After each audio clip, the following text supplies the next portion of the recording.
Welcome to my first ARK stream. I am the Rebelweasel, and you're here on Curiosity Gaming, ARK number 1. We're starting out on the island. I wanted to give you a good viewpoint of where I am starting. I've played this game. I've started so many times and actually never played it all the way through to completion as far as content goes.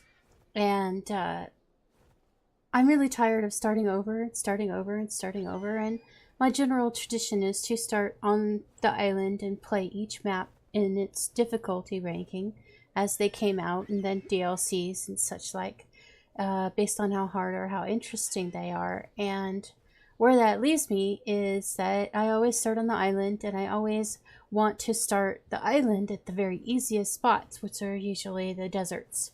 I mean the tropical beaches down in the south and the easy areas, because I'm starting out a brand new character, right? Well, what I decided was this time around I'm going to start in a harder zone. I've never lived in the winter areas before, and I'm really particularly fond of how beautiful the snow and the mountains are. So we're going to start by pulling up my map and having a look at it to give you an idea of my location. Try to find the lighting there. There we go. So we're in the north, and we're in a location that's typically called the Winter's Mouth. The Winter's Mouth is this river here that goes in between the Blue Obelisk Mountain to the west, and I believe it's called White Fang's Peak to the right there, to the east, and the river empties itself out into the Northern Ocean. So the spot that I would have liked to have taken would have been, yes, right on the Northern Ocean. However, that spot was taken, but it turned out that someone else had already claimed this spot when I came to this server group that I'm playing on currently. This is the spot here where I would have liked to have been. This little island right here on the ocean. It's a beautiful spot for living in the winter because it's right in the middle of everything. And oh, is their base gone? It looks like their base is gone.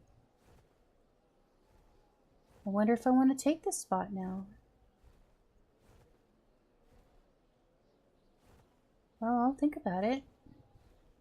So I love this spot, although it can be really crazy dangerous. And the reason why is because a Giga spawns up there, up on the ridges directly in front of me there, and has a tendency to wander down here. But the access to the ocean to make a water pen is really remarkably nice and convenient.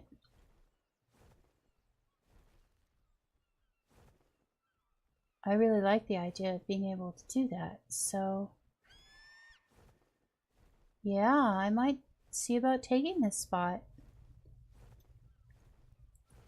For now, what I've done is traditionally what I do is I pick my spot, and then I create what I call my temporary construction house. And I like to get things like egg-laying animals and gardening, automated gardening, started as quickly as possible. So I will always start a construction house that's a little off-center of where I want my base to be, and then from there I will begin to construct my base. So this particular evening is not starting out with a perfect fresh start, in that I've already have a character. I've been playing her on this server for a little while now. So yes, it's been quite a while since I've actually been able to play any video games, and I'm really looking forward to getting into it. So this is my construction house, and it's just a block, and I'll give you a quick tour of what I feel is a necessary things to have in a construction house. I always like to have a second floor with automatically set opening doors for my birds, so that I can fly in and out very easily. And of course, the feeding trough is essential.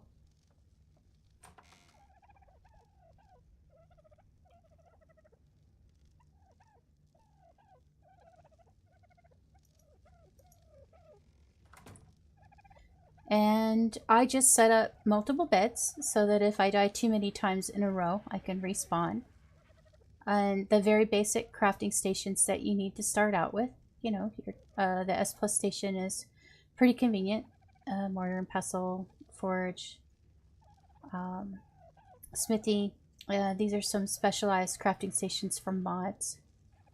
Basic storage, nothing special, just weapons, armor, saddles, and trophies and skins.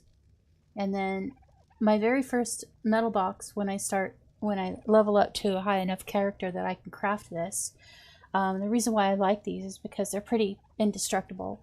So even if this entire house disappeared for any particular reason, like a Giga came over here and destroyed it or something, this metal box would still be here. So generally speaking, I store resources, really high-end level stuff in here, things that are special to me, like this is my normal gear loadout right here. And my animals are stored in my metal box. This is my temporary greenhouse. And this is what I feel is essential for starting the game. I get up to this point where I have at least 2 of every crop so that I can get them stored up and start being able to make things that are essential, such as kibbles for taming the animals that you really need. So I get myself a big flock of dodos to start out on my first eggs for egg collection, and I try to go for the S plus item collector, which picks up poops and eggs and compost bins and plants and a basic kitchen. And that is what I feel is the most essential starting thing for when you're beginning your base. You don't even start building the base. Just put a block down, get this stuff going, because generating eggs and crops takes a period of time. You don't just automatically get enough citrus fruits in order to, you know, create the soups and potions and kibbles and things that you need right away. So that's always my first priority. Now, looking at my other goals, aside from basic maintenance, and scorched earth renewable timers really don't matter since I think my base is completely gone. On the to-do list, the area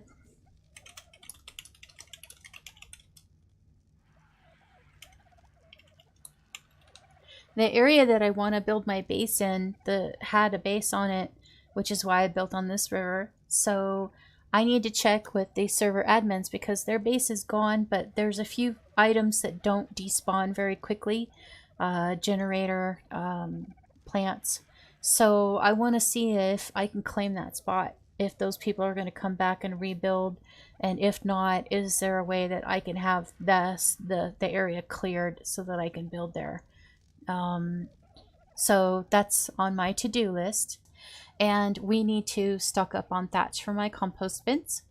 And I was going to build a perimeter spike fence around my construction house because I'm having problems with things attacking my base and sticking their head through my walls. And when they stick their heads through my walls, they actually bite and eat the items that I have up against the walls, like storage chests. They completely destroyed a compost bin. So that's an issue. So I think that building a perimeter spiked fencing would be a good idea. But if I can claim the new spot, then I'm going to have to build a whole new construction area because I can't just deconstruct this and then go build it again over there. I'm going to have to get some extra parts for transitioning. And at this point, I think it'd be easier to just start the foundation of the base that I want to build there. So perimeter spiked fence, add more compost bins. And actually, we need to make oil for propellant and propellant more of a priority. So I'm actually going to move that immediately after the thatch because we're getting low on propellant.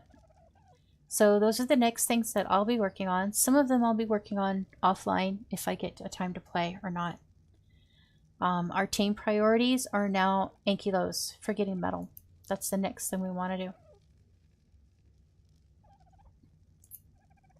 And that's it.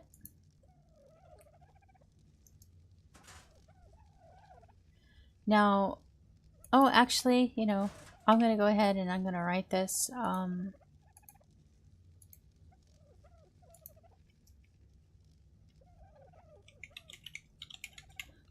Goals for the island.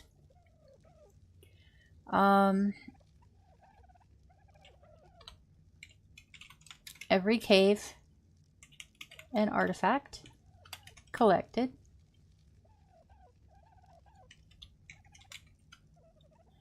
And all 3 Ascension Tech Caves completed. And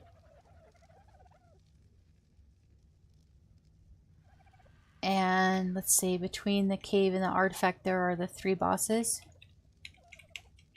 defeated. We need to build our base.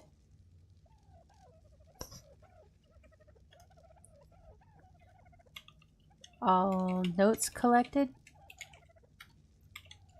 All animal dossiers collected. And tamed all animals in dossiers. So those are my goals that I want to complete on this map before I leave and move forward onto another map.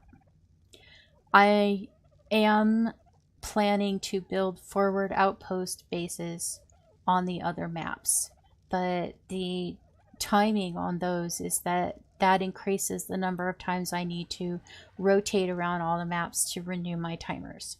And of course, naturally, some of the other maps have much easier ways to collect items. For instance, the location that I picked for Scorched Earth is on a desert oasis, and an amazing number of silica pearls there. You just run around in circles and collect them endlessly and get thousands at a time. I think I get like 15k an hour. So that's where I'm going to build my base on Scorched Earth. So I would really rather just go to Scorched Earth to get my silica pearls. So that's why Scorched Earth is my next forward base that I want to work on. So, but first, you know, we don't even need to build our base here, but we do need to get decided whether or not we're going to take over that spot that I want to take over. And that's the end of tonight's Curiosity gameplay. I hope you enjoyed yourself as much as I did. I'm so grateful I got to play again. I really needed this. Really, just no idea how much I needed this. And good night.